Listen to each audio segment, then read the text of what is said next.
Hi friends, good evening everybody. Welcome back to Varshini home dishes. ఏంటిది కలర్ఫుల్గా ఎంత స్మూత్గా దోశ ఉన్నదని చూస్తున్నారా? చెప్తాను ఆగండి. ఇది మిల్లెట్లో ఒక రకమైన మనకి సాములతో దోశనండి. అది ఎలా ప్రిపేర్ చేయాలో నేను చెప్తున్నాను. మిల్లెట్స్లో అదే కొర్రలు, సాములు, అరికెలు అంటారు కదా, అందులో సాములతో మనం దోశ తయారు చేస్తున్నాం. ఎలాగంటే 2 కప్స్ సాములు, 1 కప్పు మినపప్పు తీసుకోవాలి. మన ఏ మిల్లెట్స్కైనా ఇదే రేషియో.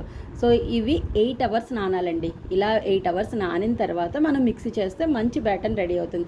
సో వీటితో పాటు మనం మిక్సీ పట్టేటప్పుడు కొంచెం అటుకుళ్ళు కూడా వాష్ చేసుకొని నానబెట్టుకొని ఉంచుకోవాలి. ఇవన్నీ నానిన తర్వాత మనం మిక్సీలో వేసుకొని మిక్సీ చేస్తే కనుక ఇలా మంచి బ్యాటర్ అనేది రెడీ అయిపోతుందండి. దీన్ని వెంటనే వేసుకోవచ్చు, లేదు అంటే ఒక 5 అవర్స్ అలాగే ఉంచితే కనుక మంచి ఒక రకమైన పొంగు అనేది వస్తుంది. అది కొంచెం చిన్నది పులుపు అనేది వస్తుంది. అప్పుడు టేస్ట్ ఇంకా బాగుంటుంది మనకి దోశ.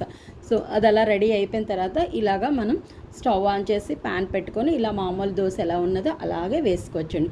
సో మీరు అనుకోవచ్చు, దీంట్లో బియ్యం మిక్స్ చేయకపోతే దోశ రాదా? అదేమీ లేదండి, బియ్యం మిక్స్ చేయక్కర్లేదు. సో మిక్స్ చేయకుండానే మనకి ఇలా ఈ రేషియో అనేది మనం ఫాలో అయితే మంచిగా స్మూత్గా టేస్టీగా దోశ వస్తుంది. ఇది ఉల్లి చట్నీ కానీ, పల్లి చట్నీ కానీ, కొబ్బరి చట్నీతో కానీ చేసుకుంటే చాలా టేస్టీగా ఉంటుంది, హెల్తీగా ఉంటుంది. నచ్చిందా? లైక్ చేయండి, షేర్ చేయండి, సబ్స్క్రైబ్ చేయండి.